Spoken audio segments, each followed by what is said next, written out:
제24장 결혼과 이혼입니다. 1독 읽은 성경은 10편 46편에서 72편입니다. 이렇게 10편 46편에서 76편 읽기에 도움이 되도록 이렇게 주보에 종이를 한 장 드렸습니다. 그래서 보면 10편 46편하고 주제가 있고 하나님은 환난 중에 피난 저이시다. 이거 한번 읽어보시고 그리고 10편 46편을 읽어보면 이런 내용이구나 하고 감이 오죠. 그리고 기도는 하나님은 의지하게 하소서. 하나님 앞에 기도하고 그렇게 10편을 읽으면 많은 은혜가 될 것입니다. 그렇게 해서 성경을 읽으시길 바랍니다. 이렇게 해드리도 성경 안 읽으면 안 되겠죠, 그렇죠? 성경 읽어야 우리의 심령에 은혜가 되고 하나님의 말씀을 깨닫습니다. 오늘 이제 웨스트민스터 우리 암송 성구 같이 읽겠습니다.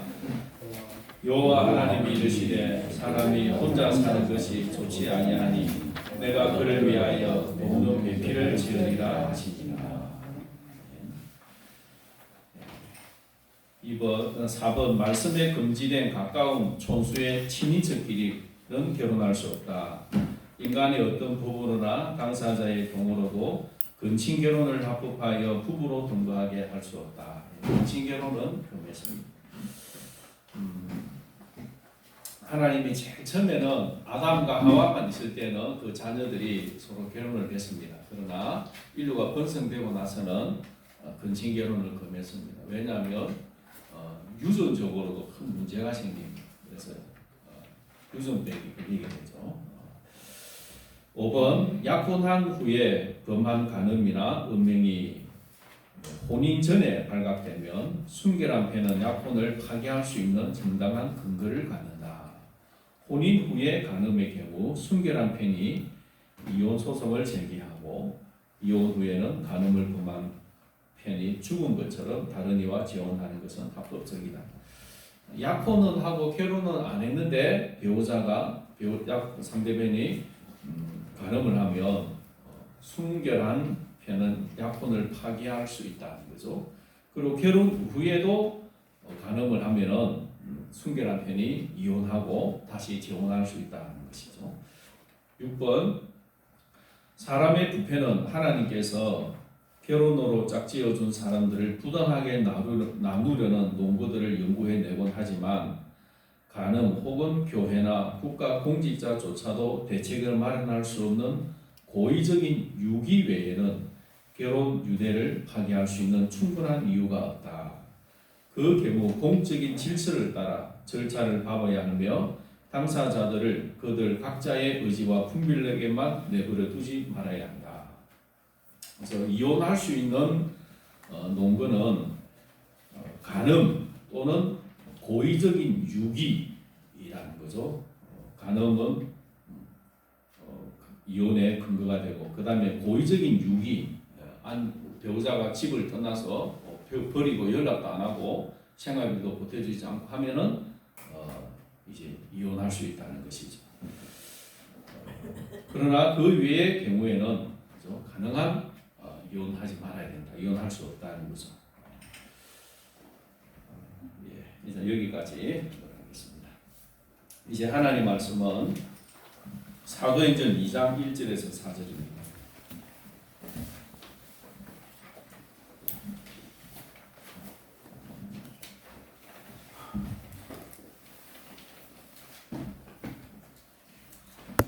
사도행전 2장 1절에서 4절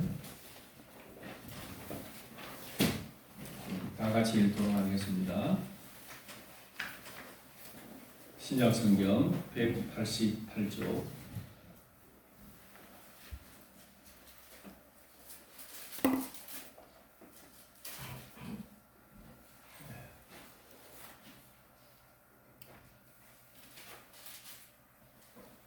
사도행전 2장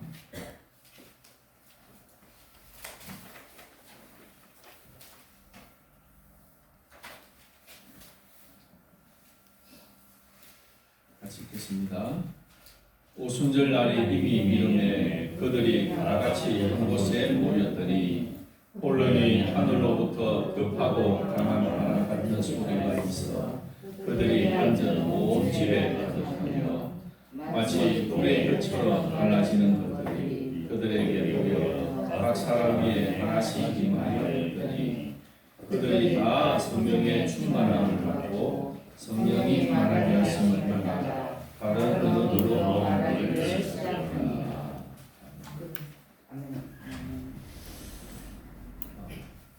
여러분, 하나님이 살아계신 증거가 무엇입니까? 당연히 기적이 일어나면 정상적인 자연 현상이 아니라 하나님의 초능력의 기적이 일어나면 하나님이 살아계신 증거가 있겠죠. 그 다음에 또 여러분들이 개인적으로 하나님을 경험할 수 없겠죠. 그렇죠? 그런데 모든 사람에게 객관적으로 하나님이 살아계신 강력한 증거가 뭐냐면 하나님의 말씀, 예언의 말씀이 그대로 성취되는 거죠. 특별히 성경에 많은 예언들이 있지만 가장 강력한 예언이 뭐냐면 성령이 임하시면 너희가 권능을 받고 모든 민족에게 복음을 전하게 될 것이다. 모든 민족에 복음이 증거되고 교회가 세워질 것이라고 하는 성경의 예언이 있고 그 예언대로 성령을 받고 제자들이 나와서 복음을 전하고 온 세상에 복음이 증거된 겁니다. 그래서 지금 세계 어느 나라를 가든지 다 교회가 있잖아요. 그죠? 예수 믿는 사람이 있고. 이것은 너무나도 분명한 하나님의 말씀이 성취된, 예언의 말씀이 성취된 하나님이 살아계신 증거입니다. 그래서 하나님이 살아계신 증거가 어디냐 하면 뭘 가리키면 되겠습니까? 십자가 교회를 봐라. 오늘날 전 세계에 이렇게 교회가 있지 않느냐. 하나님이 성령을 주시고 복음이 이 성령을 받은 제자들에서 모든 세상에 땅끝까지 증거될 것이라고 했는데 그것이 성취되어졌다는 거죠. 그런데 이 복음이 증거되는데 순수하게 잘 복음 전파가 잘 됐겠습니까? 얼마나 많은 핍박과 고난이 있었습니까? 교회를 없애려고 하는 많은 어려움들이 있었지만 핍박이 있었지만 그 핍박을 다 이겨내고 복음이 증거되어졌잖아요. 여러분 로마 시대 때는요 10명의 황제가 약 300년 동안 교회를 박해를 했습니다. 생각을 해보세요. 그 로마의 황제가 교회를 없애려고 한 거예요. 300년 가까이 10명의 황제가. 그리고 교회를 가장 크게 박해했던 그 디오클레오누스 황제는요 모든 기독교인들을 죽이고 성경책을 다 압수를 해가지고 불태웠어요. 그리고 뭐라고 했는지 아세요? 그 불태우는 자리에서 이제 기독교는 이 세상에서 없어졌다라고 선포했습니다. 왜? 자기가 기독교인들 다 죽이고 성경을 다 불태웠으니 이제 기독교는 역사 속에서 사라졌다고 했습니다. 그런데요, 그 일이 있고 나서 1년 뒤에 콘스탄티누스 대제가 그 디오클레누스 황제가 선포했던 그 자리에서 기독교를 인정을 하게 되었습니다. 기독교에게 자유를 줬습니다. 모든 사람은 기독교를 자유롭게 믿을 수 있게 해준 거예요.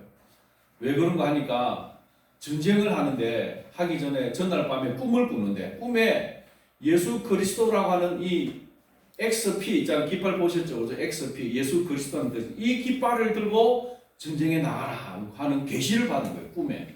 그래서 그 깃발을 들고 전쟁에 나가니 승리하게 되고 그리고 이 콘스탄티누스 대제의 어머니가 이 아주 신앙이 좋은 사람이었어요. 그래서 기독교 어머니가 기도하고 하나님을 믿게 되고 기독교의 자유를 공포하는 거예요.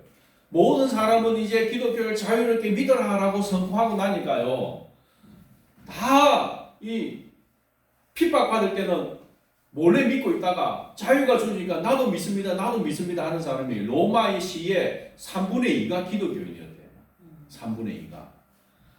디오클레누스 황제는 기독교인은 이제 없어졌다라고 선포했지만 하나님의 성령은 수많은 사람들에게 은밀하게 복음이 전개되어서 예수 믿는 사람이 요소요소에 예수 믿는 사람이 있었는 거예요. 여러분 북한에 예수 믿는 사람 발각되면 죽이고 강제 수용소에 보내고 비참하게 핍박을 하지만 그럼에도 불구하고 많은 기독교인들이 있습니다. 순교하고 숨어서 예수 믿고 있는 거예요. 그 어떤 세상의 권력으로 교회를 박해해도 교회는 없어지지 않습니다. 누가 교회를 붙들고 있기 때문입니까? 예, 성령 하나님. 하나님의 말씀대로 성령께서 오늘도 역사하시고 교회를 붙들고 있으니까 그 누구도 교회를 없앨 수 없는 겁니다. 예수님이 말씀하시죠, 그죠? 너는 베드로라. 이 반석 위에 내 교회를 세우리니 음부의 권세가 무너뜨리지 못하리라. 주님이 세운 교회를 음부의 권세가 무너뜨리지 못하리라. 여러분, 교회 건물은 부술 수 있고 문을 닫을 수도 있습니다. 그러나 성도들의 심령 속에 계신 성령 하나님은요, 목숨이 잃는 순간도 이 우리의 심령을 떠나지 않냐고 우리에게 믿음을 가질 수 있도록 해주시고, 그리고 이 우리의 순교가 일어나면 오히려 더 성령의 역사가 강력하게 일어나서 영혼들이 구원받는 역사가 일어나는 겁니다. 그래서 오늘 이 시대의 교회를 볼 때, 하나님이 살아계시고 하나님의 성령이 오늘도 이 지상에서 교회를 통해서 역사하고 영혼들을 구원하고 하나님의 나라를 이루어 나가시는구나, 너무나도 분명하고 확실한 증거입니다. 여러분, 세상 사람들이 하나님이 어디냐 하면은 누구를 바라봐야 되겠습니까? 교회를 봐라. 교회가 하나님이 살아계신 증거다라고 이야기할 수 있기를 바랍니다. 아멘. 우리 한국만 봐도 얼마나 일제시대를 지내고 6.25를 지내고 한국이 초토화가 되었습니다. 전 세계에서 최빈군 국가가 되었습니다. 그런데 복음이 들어오고 믿음의 사람들의 눈물의 기도와 하나님이 세우신 위대한 대통령들을 통해서 이 나라가 이렇게 세계에서 경제대국이 되고 자유가 있고 곳곳마다 교회가 있고 그래서 십자가가 세워지고 복음이 전거되는 이런 나라가 우리 대한민국만 봐도 하나님이 나라를 붙드신 이 살아계신 증거가 확실하게 있는 것입니다. 그래서 하나님이 어디 있느냐, 그 어리석은 자의 소리입니다. 어리석은 자의 소리. 오늘 역사를 보고요, 우리 한국을 보고 교회를 보면 하나님이 살아계신 증거는 너무나도 분명하고 확실한 것입니다. 아멘이십니까? 아멘. 네. 하나님이 살아계십니다. 오순절날, 그죠? 오순절날 예수님을 믿는 성도들도 성전에 모였습니다. 자, 여러분 한번 점검을 해봅시다. 5대 제사와 7대 절기가 있다고 했습니다. 5대 제사와 7대 절기는 이 구약 성경에 나오지만 신약까지 이어지는 너무나도 중요한 사건입니다. 자, 5대 제사는 뭐가 있습니까? 5대 제사에 뭐가 있나요? 번제, 소제, 한목제, 속죄제, 속건제. 그 다음에 7대 절기는 어떤 절기가 있나요? 유월절, 무교절, 초실절. 이거는 몇 월 달에 있는 거죠? 이스라엘 달력으로 1월 달에. 1월 14일이 유월절이고 1월 15일이 무교절이고 1월 16일이 초실절인 거죠. 그 다음에 오순절은 초실절 이후에 50일째 되는 날인 거죠. 오늘이 성령강림절, 오늘이 오순절입니다. 오순절. 유대의 달력으로 하면 오늘이 오순절이에요. 그 다음에 7월 달에는 어떤 절기가 있냐면 7월 1일에 나팔절, 그 다음에 7월 10일에 속죄일, 그 다음에 15일에 초막절이죠. 자, 그러니까 이거는 다 예수님의 구속사를 보여주는 걸 했잖아요. 6월절에 예수님이 십자가에 못 박혀 죽으시고, 무교절에 예수님은 땅에 묻혀 계셨고 썩지 않는, 그죠? 순결한. 그리고 초실절에 부활하셨고, 그 다음에 오순절에 뭐가 임했나요? 예수님이 성령을 보내주셨고, 그 다음에 나팔절은 앞으로 우리를 천국으로 불러 모실 나팔절이에요. 나팔 불 때, 그죠? 그 다음에 속죄일은 하나님 앞에서 공적으로 우리를 의롭다고 선포해 주시고, 그 다음에 초막절은 우리가 천국에 가서 영원한 안식을 누리게 되는 걸 초막절인 거예요. 그래서 이 구약에 있는 7대 절기가 우리의 모든 구속사를 다 이야기해주고 있는 거죠. 그러니까 오늘 오순절날 제자들이 예수님을 믿는 사람도 어디에 모였나요? 오순절을 지키기 위해서. 그는 몇 분 이야기해드렸죠, 그죠? 마가 요한의 다락방에 모인 것은 뭐 하기 위해 모여서요? 기도하기 위해 모여요. 기도. 예수님이 예루살렘을 떠나지 말고 성령을 받을 때까지 기도하라고 했잖아요. 그래서 마가 요한의 다락방에 모여서 간절하게 기도했습니다. 그리고 오순절이 되면은 오순절을 지키기 위해서 어디 가야 돼요? 성전에 가야 되는 거죠. 성전에.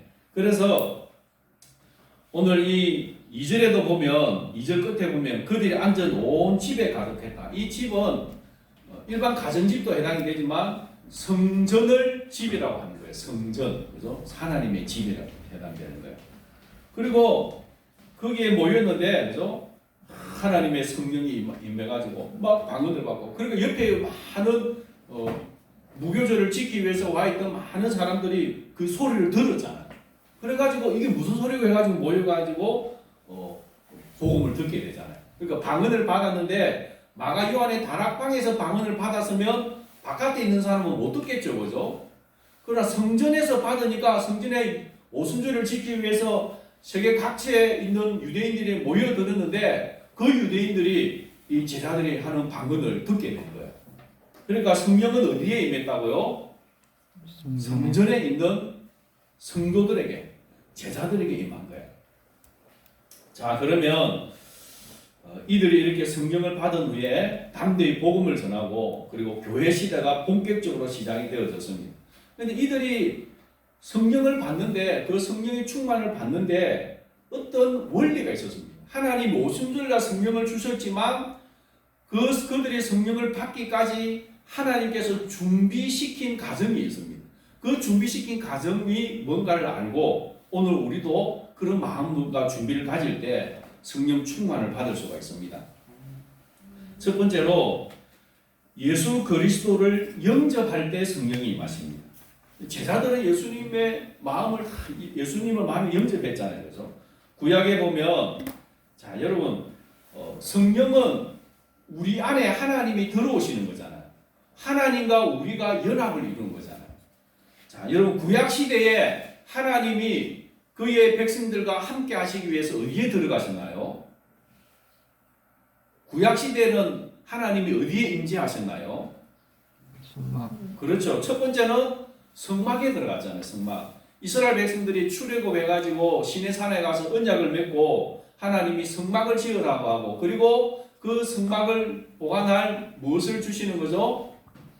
그 성막에 늘 언약궤 안에 늘 십계명을 돌판에 새겨주시잖아요. 하나님께서. 그 언약의 말씀이죠.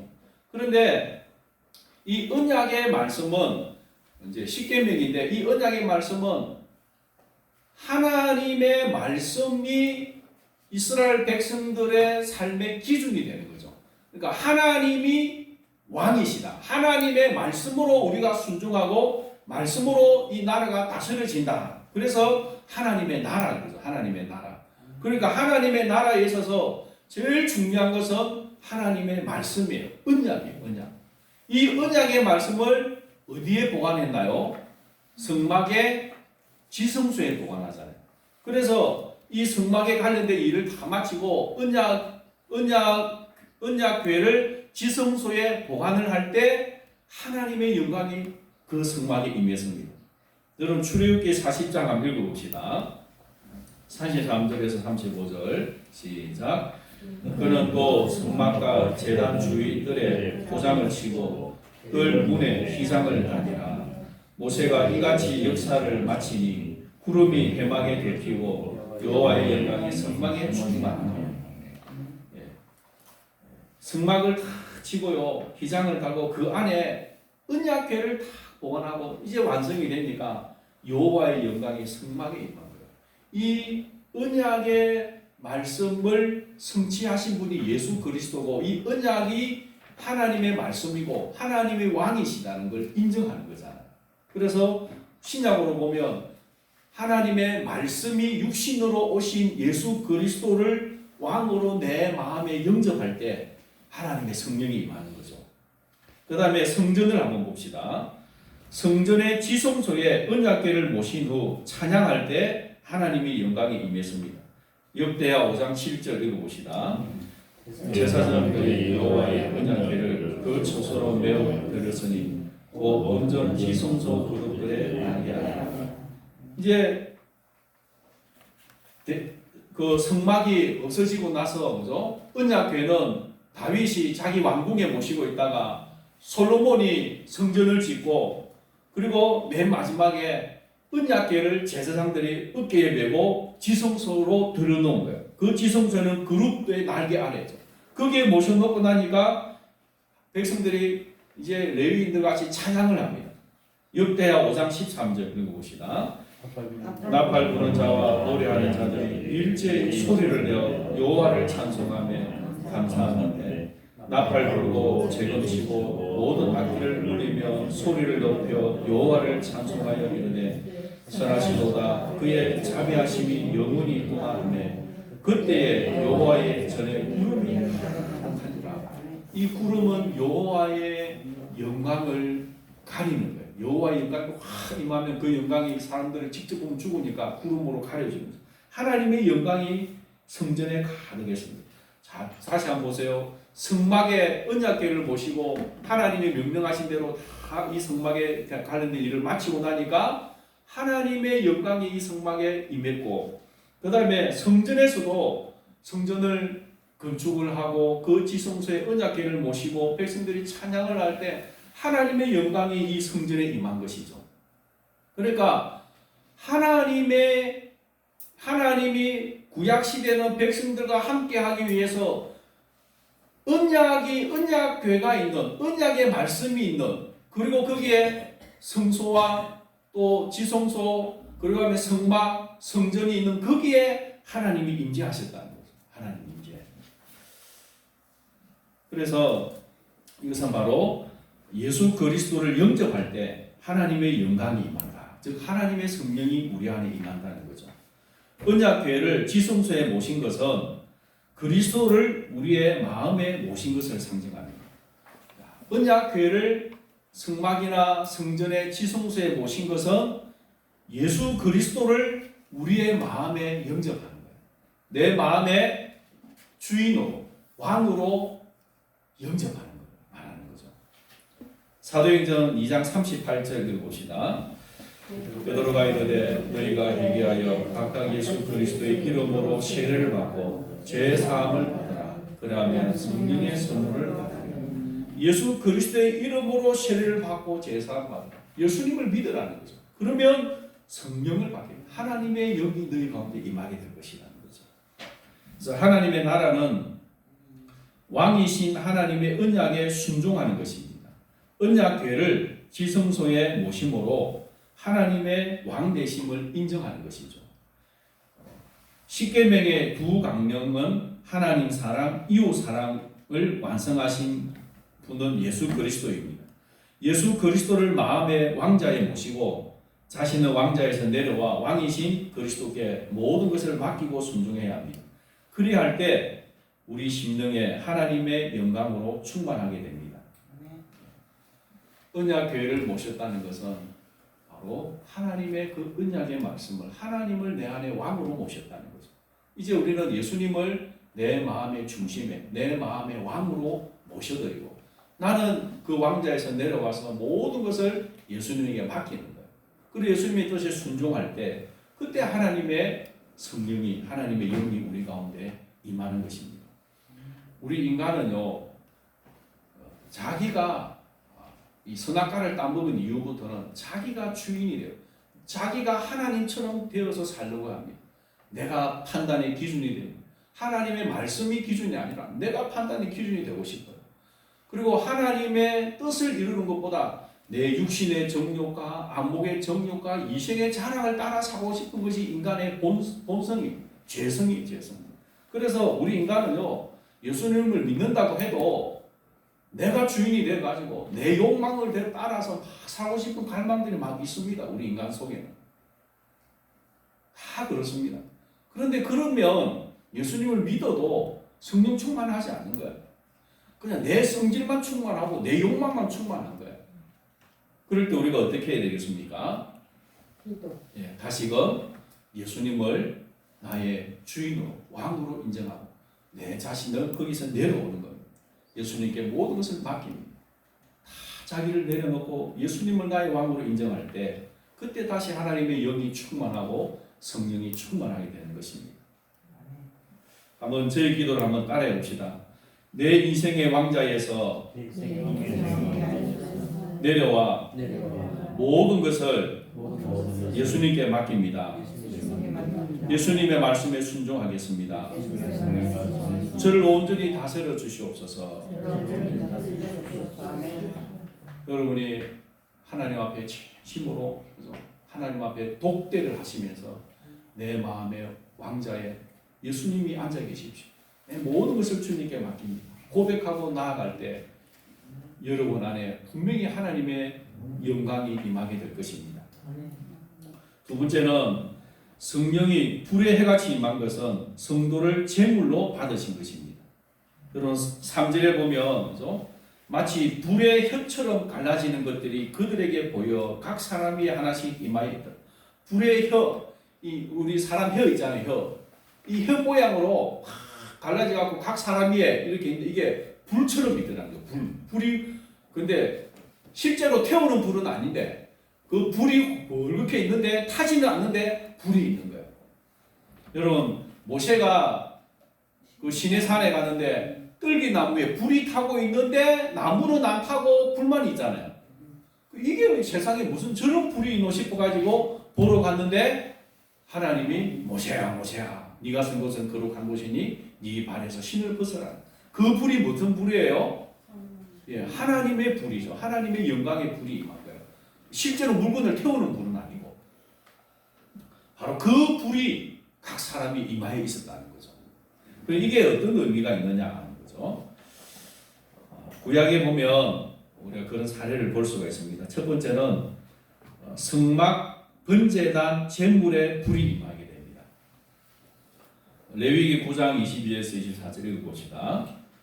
아론이 백성을 향하여 손을 들어 축복함으로 속죄제와 번제와 화목제를 마치고 내려오니라. 모세와 아론이 회막에 들어갔다가 나와서 백성에게 축복하며 여호와의 영광이 온 백성에게 나타나며 불이 여호와 앞에서 나와 제단 위에 번제물과 기름을 사는지라. 온 백성이 이를 보고 소리로 지르며 엎드렸다. 예. 자, 여러분 잘 보세요. 언약궤를 성막에 넣고 나서 하나님의 영광이 성막에 가득했습니다. 그래서 모세도 성막에 못 들어갔습니다. 그 다음에 그 성막 앞에 번제단이 있잖아요. 거기서 제사장들이 속죄제와 번제와 화목제를 드리고 이제 이 불이 번제의 제물을 태우고 있잖아요. 그런데 내려오고 모세와 아론이 이제 백성들을 축복할 때 하나님의 영광이 확 나타나면서 뭐가 나왔습니까? 불이 여호와 앞에서 여호와는 지금 어디에 계십니까? 성막 안에 임재해 계시잖아요. 거기서부터 불이 쫙 나와가지고는 제단에 있는 번제물과 기름을 확 불태웠다는 거죠. 하나님의 불이 임해가지고 그 번제를 다 태웁니다. 이건 뭐예요? 그 번제를 하나님이 받으셨다는 거죠. 제물을 받으셨다는 겁니다. 두 번째로 성전 번제단 제물의 불이 임합니다. 역대하 7장 1절 읽어봅시다. 솔로몬이 기도를 마치며 불이 하늘에서부터 내려와서 그 번제물과 제물들을 사르고 여호와의 영광이 그 성전에 가득하니. 이제 성전 봉헌식을 그 성전에 언약궤를 낳고는 하니까 하나님의 영광이 성전에 확 임했는데 그때 솔로몬이 기도를 하잖아요. 성전 봉헌 기도를 하잖아요. 유명한 기도잖아요. 하나님이 성전을 위해서 기도하고 내려오니까 불이 하늘에서 내려와가지고 그 앞에 있는 번제단에 번제물과 제물들을 확 불사르고 여호와의 영광이 그 성전에 가득하게 되었다. 이 번제물을 불태웠다는 거죠. 여기는 불이 하늘에서 내려와요. 하늘에서. 그리고 이 제물을 태웁니다.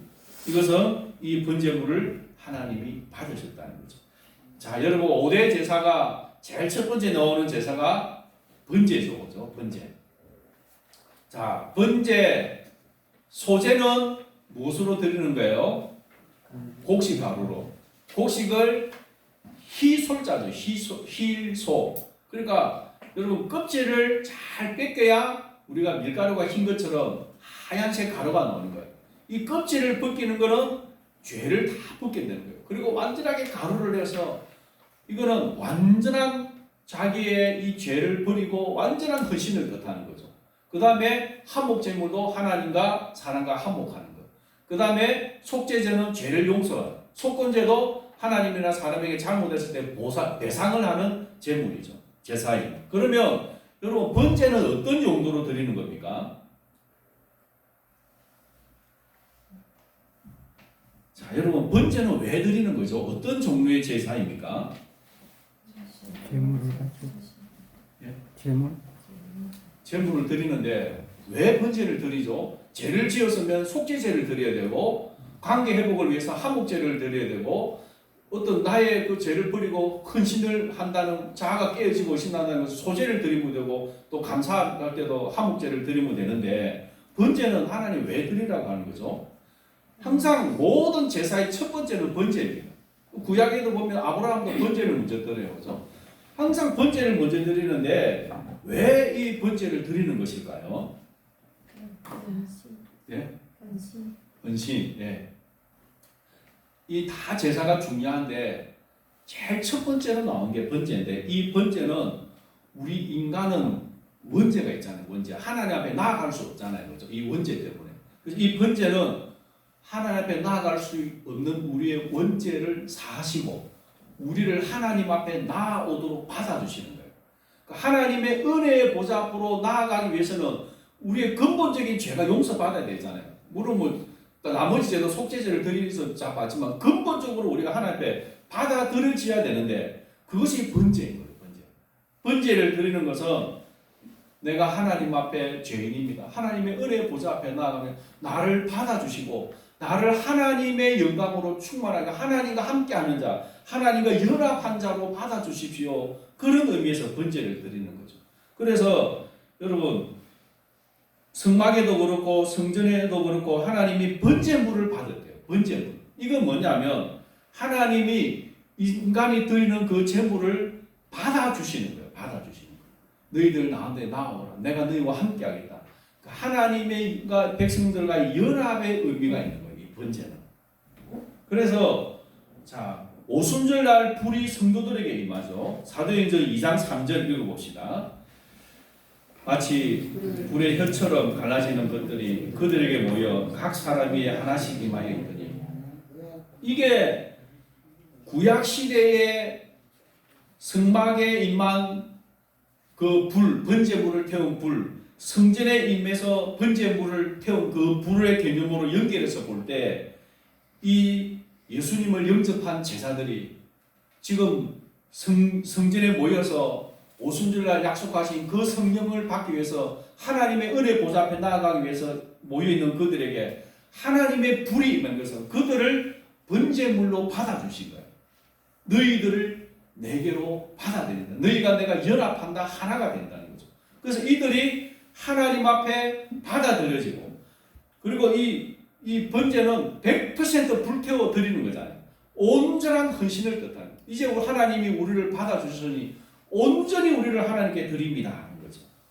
그래서 오순절날 불이 각 성도 위에 임한 것은 성도를 거룩한 산제물로 받아서 가지고 이제는 하나님의 나라를 위해 온전히 헌신하도록 하는 의미가 있는 겁니다.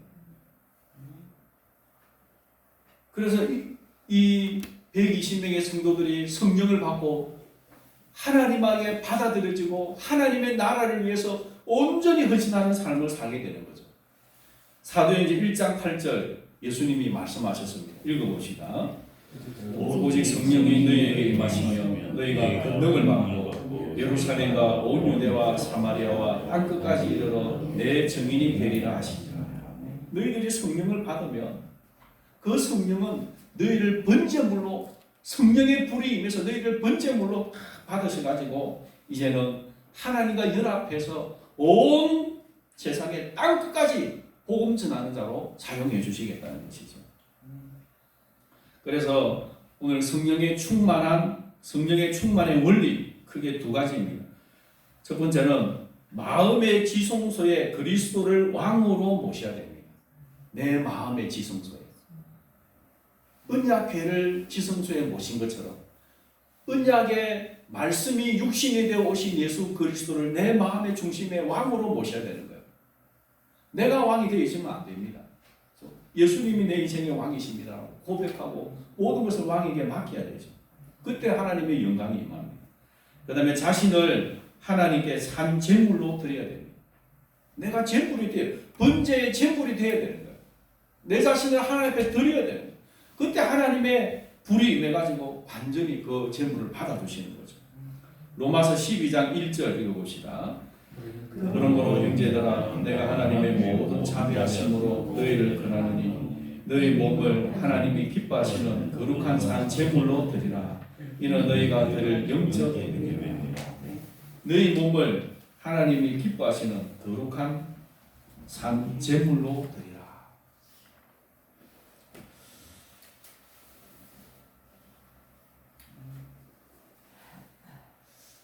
여러분, 이 세상 사람들은 어떤 가치관을 가지고 있느냐면요, 늙어서 제일 후회하는 게 있대요. 늙어서 후회하는 거. 그게 뭔가 하니까 젊어서 내가 하고 싶은 거 못 해본 걸 제일 후회한대요. 가족을 위해서 헌신하고 자녀를 키운다고 여러 가지 일들 때문에 또 돈도 벌여야 되고, 그러니까 내가 여행도 제대로 못 가보고 못 즐기고 내가 하고 싶은 취미도 제대로 못 해보고 그걸 많이 후회한대요. 그런데 자기 하고 싶은 대로 다 할 수 있는 사람이 세상에 얼마나 있을까요? 어떤 데는 돈이 없어서 못하고, 어떤 데는 건강이 안 따라서 못하고, 어떤 데는 가족이 형편이 안 되고, 다 하고 싶은 대로 못하고 사는 겁니다. 그런데 제가 한번 생각해 봤습니다. 우리는 내가 늙었을 때를 생각할 게 아니고 하나님 앞에 섰을 때를 생각해야 된다. 하나님 앞에 섰을 때 내가 이 세상에 저 세상에 살 때 저렇게 하지 말걸. 그렇게 후회하는 일이 있어서는 안 되겠죠. 그죠?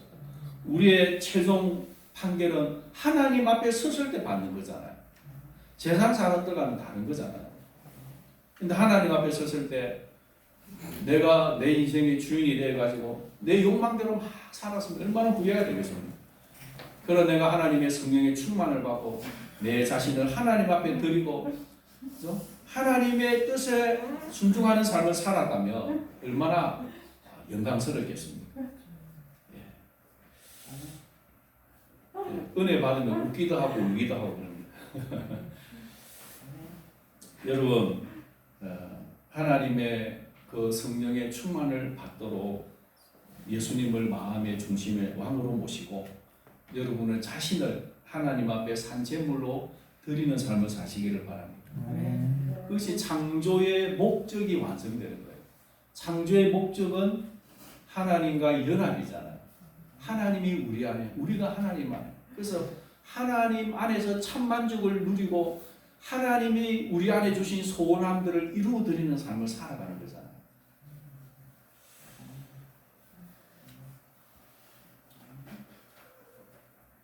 우리의 마음에 내가 하고 싶은 욕망들이 막 이것도 하고 싶고 저것도 하고 내가 쾌락을 추구하고 육신의 정욕을 따라 살아가고 싶은 마음들이 나를 주장하면은 안 되고, 우리에게 하나님의 성령이 임하시면 하나님이 주신 거룩한 소원이 일어납니다. 하나님이 주시는 거룩한 소원, 하나님의 나라를 위해서, 영혼들의 구원을 위해서, 교회를 위해서, 복음을 위해서, 뭔가 내가 하나님의 나라를 위해서 헌신하고 싶은 소원함이 생기는 거죠. 그래서 여러분, 우리가 사도 바울도 그런 고백하잖아요.